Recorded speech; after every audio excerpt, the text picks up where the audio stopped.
இங்க 100 வருஷமா தூங்கிட்டு இருந்த ஒரு மர்மமான புதைப்படிவத்தை ஒரு பொண்ணு தெரியாம தொட்டதும் சடனா அதுக்கு உயிர் வந்துருது. அதை பார்த்து அந்த ரிசர்ச் சென்டர்ல இருந்தவங்க எல்லாரும் பயங்கர ஷாக் ஆகுறாங்க.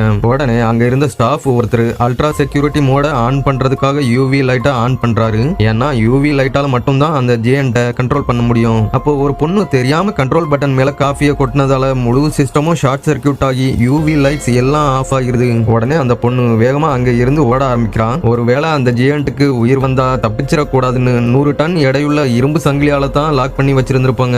ஆனா அந்த ஜியன்ட் அதை ஈஸியா உடைச்சு அதுல இருந்து ரிலீஸ் ஆகி வந்துருது. இப்போ அந்த லேப்ல இருந்த ஒர்க்கர்ஸ் எல்லாரும் உயிருக்கு பயந்து தலை தெறிக்க ஓடிட்டு இருக்காங்க. அப்போ ஒருத்தன் மட்டும் பயத்துல உறைஞ்சி அப்படியே நின்னுடுறான். அந்த ஜியன்ட் அவனை எறும்ப நசுக்கிற மாதிரி நசுக்கிட்டு போகுது. அப்போ அந்த பொண்ணு வேகமா எல்லாரையும் எமர்ஜென்சி எக்ஸிட் டோர் வழியா அங்க இருந்து கூட்டிட்டு போறான். சடனா அந்த ஜியன்ட் அந்த லேபோட சீலிங்க உடைச்சிட்டு அங்க இருந்து வெளியே வந்துருது. அவங்க என்ன பண்றதுன்னு தெரியாம பார்த்துட்டு இருக்கிறப்ப திடீர்னு அந்த ஜியன்ட் அங்க இருந்த காட்டுக்குள்ள போய் மறைஞ்சிருது. அந்த ஜியன்ட்டை எப்படியாவது பிடிக்கணுங்கிறதுக்காக ஆர்மி சோல்ஜர்ஸ் ஹெலிகாப்டர்ல அங்க வந்துடுறாங்க. அன்னைக்கு நைட்டு அந்த ஜியன்ட் ஒரு பாரோட சீலிங்க உடைச்சிட்டு உள்ள எட்டி பார்க்குது. உள்ள இருந்தவங்க பயந்தாலும் சில பேர் ஆர்வ கோளாறுல அதை வீடியோ எடுக்கிறாங்க. சடனா அந்த ஜியன்ட் அங்க இருந்த ஒவ்வொருத்தரையா எடுத்து வாயில போட்டு சாப்பிட ஆரம்பிக்குது.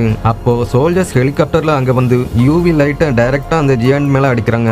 அதனால அந்த ஜியன்ட்டோட பாடி எரிய ஆரம்பிக்குது. உடனே கடுப்பான அந்த ஜியன்ட் பக்கத்துல இருந்த ஒரு கரண்ட் போல புடுங்கி வேகமா ஒரு ஹெலிகாப்டர் மேல தூக்கி வீசிடுது. அந்த ஹெலிகாப்டரும் அப்படியே கீழே விழுந்து நொறுங்கிரும். இப்போ இன்னொரு சோல்ஜர் ஹெலிகாப்டர்ல இருந்து யூவி லைட்டை அந்த ஜியன்ட் மேல அடிச்சுட்டு இருக்கான். அப்போ அந்த ஜியன்ட் கோபத்துல அவங்கள முறைச்சு பார்த்துட்டு அங்க இருந்து திரும்பவும் காட்டுக்குள்ளேயே போயிருது. அடுத்த நாள் அவ கையில கண்ணோட அந்த ஜியன்ட்டை தேடி போறப்ப சடனா அந்த ஜியன்ட் அவன் முன்னாடி வந்து நிக்குது. அப்போ திடீர்னு அங்க ஒரு சத்தம் கேக்குது. என்னன்னு பார்த்தா பூமியை பொளந்துகிட்டு இன்னொரு பெரிய ஜியன்ட் நிலத்துக்கு அடியில இருந்து வெளியே வந்து நிக்குது. இதோட அடுத்த பாட்டுக்காக மறக்காம சப்ஸ்கிரைப் பண்ணிட்டு பார்ட் 1 கமெண்ட் பண்ணுங்க.